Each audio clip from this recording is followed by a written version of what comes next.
Good morning everyone, একটা নতুন blog নিয়ে চলে এলাম। আমি কোয়েল, আর আমার ব্লগে তোমাদের মোস্ট মোস্ট ওয়েলকাম। সো আজকে হচ্ছে মানডে, আর আমি তোমাদের সাথে যে ব্লগটা শেয়ার করতে চলেছি সেটা একটু অন্যরকম ব্লগ হবে। সকালবেলা দুজনে আমরা চা নিয়ে আর মুসলি নিয়ে বসে গেছি। এটা আমরা ব্রেকফাস্ট করব। তো ও যাবে অফিস আর আমি যাব ইন্টারভিউ দিতে। সো আজকে আমার ইন্টারভিউ আছে সল্টলেকে, জেনেসিস বিল্ডিং। তোমরা যারা কলকাতায় থাকো তারা তো জানোই, আর যারা সল্টলেকে জব করো তারা তো ডেফিনেটলি জানবে।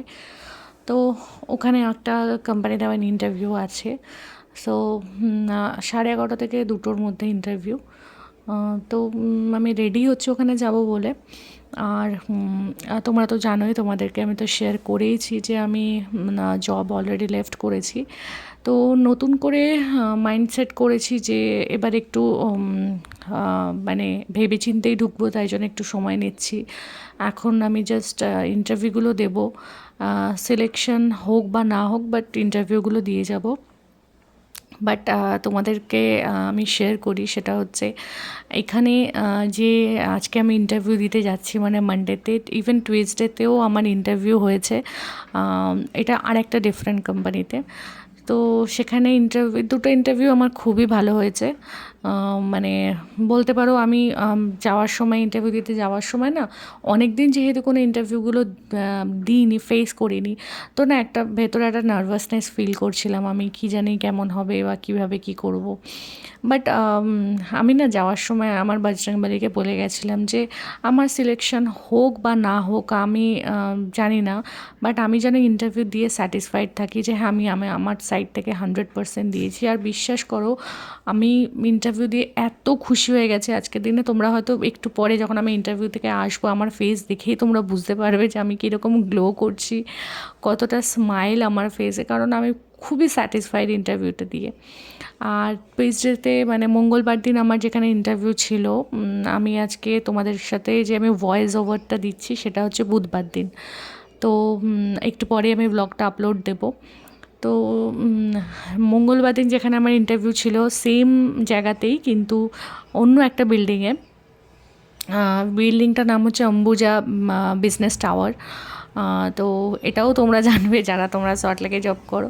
তো সেটা আর আমি না তোমাদের সাথে শেয়ার করিনি, কারণ না ওই জায়গাটা এমন একটা অড জায়গা, আমি নিজেই চিনে উঠতে পারছিলাম না। আর যে আমি তোমাদেরকে সমস্ত ব্লগটা শেয়ার করব। আর ওখানে এতগুলো রাউন্ড হয়েছিল, ফাইনালি আমি ওখানে শর্ট লিস্টেড হয়েছি, কিন্তু স্যালারিটা নিয়ে আমার একটু সমস্যা হচ্ছে। বিকজ আমি লাস্ট রান যেটা স্যালারি পেতাম, আমি তার থেকে বেশি এক্সপেক্ট করেছি, কিন্তু হয়তো ওই পজিশনের জন্য সেটা ওদের বাজেট নেই। তো আমাকে ওখান থেকে যা স্যালারি বলা হয়েছে, আমি লাস্ট জন যে স্যালারিটা পেতাম সেটাই আমাকে অফার করা হয়েছে। তো আমি না করে দিয়েছি। ইভেন আমাকে মানে মঙ্গলবার দিন আমি ইন্টারভিউ দিয়ে আসার পরেও আমাকে ইভিনিংয়ে কল করেছিল যে কোয়েল তুমি কি ডিসাইড করলে এখানে জয়েন করবে কি না। সো আমি তো ডিরেক্টলি বললাম না, আমার ওই স্যালারিতে হবে না, আমার একটু তো গ্রোথ সবাই এক্সপেক্ট করে যে যার ক্যারিয়ারে। তো আমি মিনিমাম কিছু তো গ্রোথ এক্সপেক্ট করবই। তো আমাকে বলছে তুমি 6 মান্থ করো, তারপরে ইনক্রিমেন্ট হবে, যেটা সব কোম্পানি অ্যাজ ইউজুয়াল বলে। বাট আমার মনে হলো যে আমার বাড়ির কাছে যখন আমি এইখানে জব করতাম, তখন যে স্যালারিতে আমি করেছি, এটা আমার জন্য আরেকটু দূরে, আরেকটু টাইম টেকিং ব্যাপার। তো সেই জায়গায় গিয়ে দাঁড়িয়ে তো ডেফিনেটলি আমার এই স্যালারিতে হবে না। তো আমি না করেছি। দেন বললো যে ঠিক আছে, আমরা আরেকবার ট্রাই করছি, এই মানে হায়ার অথরিটির সাথে ডিসকাশন করে। তো এটা হচ্ছে সেই জেনেসিস বিল্ডিং, আমি তোমাদের সাথে শেয়ার করছি। আর যে অফিসটা মানে যে বিল্ডিংটা, সেটাও আমি তোমাদের সাথে শেয়ার করছি। 13 ফ্লোরে আমার, এই বিল্ডিংয়ের 13 ফ্লোরে আমার ইন্টারভিউ ছিল। তো এটা একটা অন্যরকম এক্সপিরিয়েন্স। সল্টলেকে আমি আগেও জব করেছি, সেই টাইমগুলো খুব মিস করছিলাম, সেই গ্রুপ, সেই বন্ধুবান্ধব সবাইকে খুব মিস করছিলাম। আর এবার যেখানে আমি কাজ করব সেখানে হয়তো একদম নতুন একটা গ্রুপ হবে।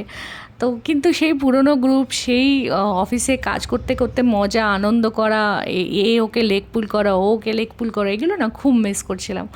মানে এত মিস করছিলাম, মানে আমি সল্টলেক সেক্টর 5 অনেক দিন পরে গেলাম, তো সেইগুলোর সমস্ত কিছুটা মনে পড়ছিল।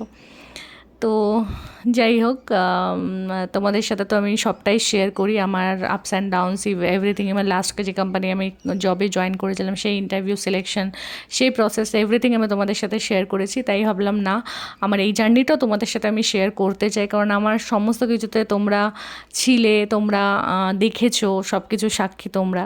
তাই জন্য ভাবলাম যে না, যদি আমি সিলেকশন হয় সেটাও তোমাদের সাথে শেয়ার করব, বা আমার এই জব পাওয়ার যে প্রসেসটা, এই প্রসেসটা তো আমি তোমাদেরকে সঙ্গে রাখবো।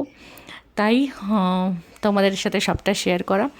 ব্লগটা আমি খুব একটা বেশি লেন্দি করছি না। আর এটা হচ্ছে সন্ধ্যেবেলা, হঠাৎ ভাবছি সন্ধ্যেবেলা আমি লিপস্টিক পরে আছে কেন, অ্যাকচুয়ালি এটা অর্ডার করেছিলাম, তো এসেছে লিপস্টিকটা, তাই একটুখানি কালারটা দেখছিলাম যে কেমন। আর তোমরা ভাবো না আমি সব কিছু পিঙ্ক শেডে পরি, মানে যখনই লিপস্টিক পরি সেটা পিঙ্ক শেডে।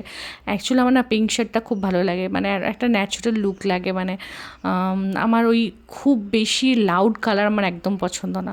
তো এটা হচ্ছে রাত্রেবেলার ডিনার, পরোটা আর আলুর দম করেছিলাম, যেহেতু নিরামিষ আর কিছু করার মতো ভাবিনি। আর এটা হচ্ছে আম দুধ ওকে দিয়েছে মা, মানে আমাদের দুজনকেই দিয়েছে, আমি তো খাই না আমটা, তাই ওকে দিয়েছে। আর এখানে না আমি তোমাদেরকে গুড নাইট বলছিলাম, মানে লাস্ট একবার তোমাদেরকে নিজের ফেসটা দেখাচ্ছিলাম আর কি। আর ও পাশ থেকে কনস্ট্যান্ট আমাকে পোক করে যাচ্ছে, আর আমার এত আনকমফোর্টেবল ফিল হচ্ছিলো যে মানে আমি ক্যামেরা অন করে দাঁড়িয়ে আছে আর ও আমার দিকে তাকিয়ে রয়েছে। যাই হোক, তোমরা সবাই ভালো থেকো, সুস্থ থেকো। আজকে ব্লগটা কেমন লাগলো জানিও।